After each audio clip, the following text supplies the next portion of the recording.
What's up, guys? In this video, I wanted to take some time to do a comparison between the Ruger SFAR to the standard AR-15 rifle. Of course, the Ruger being an AR-10, there are components on it that are a little bit different than the standard AR-15. However, there are a lot of similarities as well. Now, before we get started, I would really appreciate it, guys, if you would go down, give this video a thumbs up. Also, leave me a comment down below the video and check out some of the affiliate links down in the description below. That way, you guys can kind of help fund what we do here on this channel. The first thing that we want to discuss as far as differences between these two firearms is the caliber. Your traditional AR-15 is chambered in 5.56 millimeter cartridge. You know, a 223, 5.56 typically are roughly the same size. The cartridge for the Ruger SFAR, being an AR-10, is of course the 308. And just to show you guys the differences in the size between these two cartridges, you can see that on your screen now. I mean, there is a big difference. But with the way that Ruger has designed this rifle, the weight of the Ruger SFAR is actually as light as a standard AR-15 in most cases. Of course, depending on what you have on your guns as far as accessories, of course that's going to add weight to it, but bare bones, stripped down, the Ruger SFAR comes in at just a little over 6 pounds, which is well within the realm of most AR-15s. These two rifles that I have in front of me are both the same length. They are both the 16-inch barrel length. Now, the Ruger SFAR does come with the option of a 20-inch barrel, but I decided to go with the 16-inch barrel just because I love that length. I think that it is the perfect length for the type of shooting that I do. Very maneuverable, very enjoyable to shoot. Of course, the Ruger SFAR does have an adjustable gas block. My AR-15, at least this particular model, does not. Of course, there are some models out there that do have adjustable gas blocks. This is the Bushmaster upper that I did when I assembled this as part of a project that I did on my channel. Go over to my website at boomsticktactical.com and you can check that out. Now, some of the things that Ruger did to keep the weight down on the SFAR was basically keep the receiver, the lower part of the upper and lower receiver are pretty much standard size of an AR-15. If you just look at these two, you will see that excluding the magazine, you know, if you come behind the magazine backwards, these firearms are pretty much identical. As far as their structure, the size, there are a few differences, but not many. You know, this firearm is one that was designed to be as light as possible, but still give you the performance of the 308. Of course, it being, you know, an AR-10, that is a very much larger cartridge, and so we do need to enlarge some of those components. One of the components obviously is going to be the mag well. You can see the size of the standard AR-15 mag well here compared to the Ruger SFAR. I mean, there is a significant amount of difference in there to accommodate for the additional size. And just to show you again, here's a couple of magazines, 308 here and 5.56 here. And you can see the difference between the length, and of course naturally they're going to need to extend that receiver out slightly. However, even though it does have a longer section, you know, where the magazine is, longer mag well and things like that, another thing they did as well, besides the cut, as you can see on the Ruger SFAR, the way that they cut that mag well, it adds a nice design to it while at the same time removing a few ounces of weight.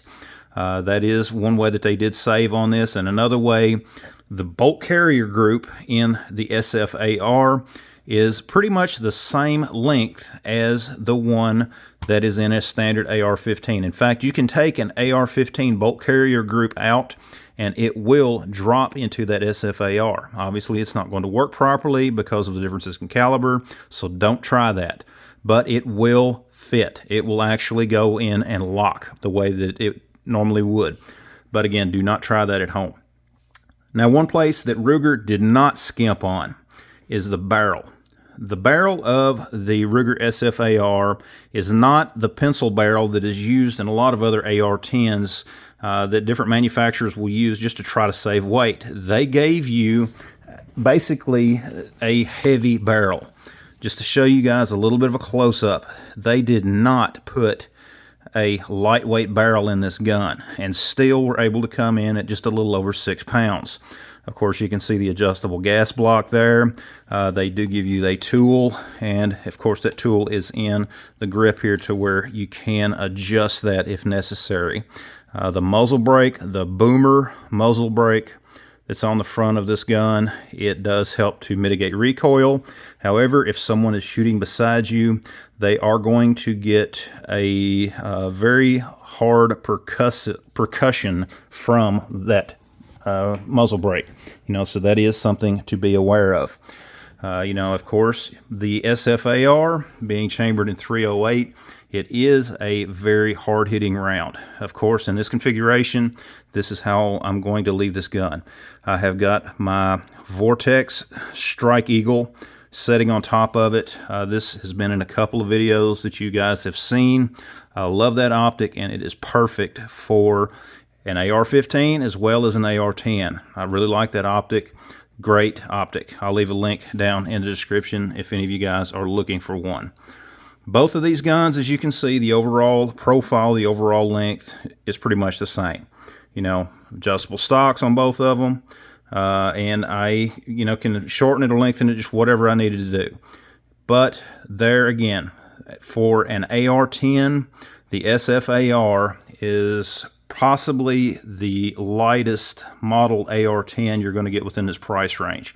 Very effective, very solid gun, very reliable gun. And there have been a few folks out there, for one reason or another, that have had issues, and we can talk all day long about some of those things. But this gun for me has been very reliable. I have not had any issues with it.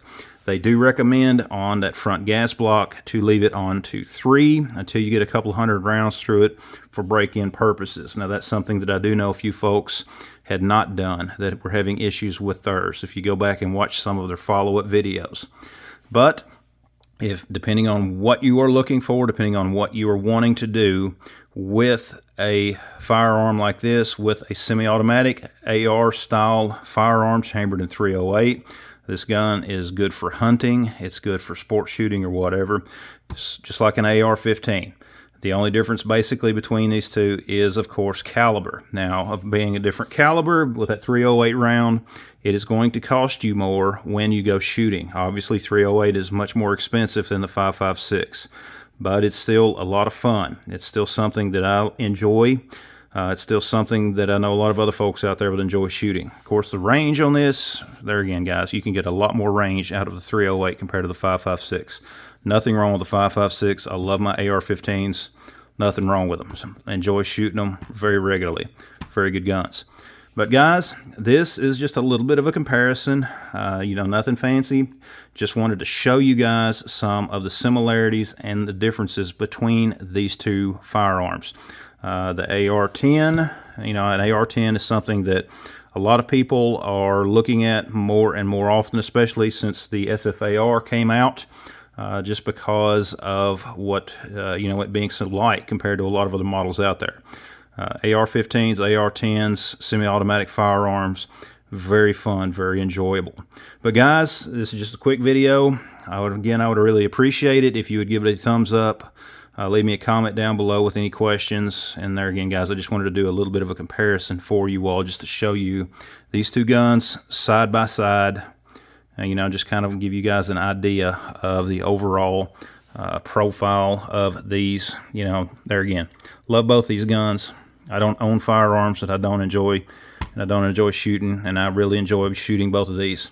But guys, thanks for watching. Check out all the links down in the description. Let me hear from you, and we'll see you next time.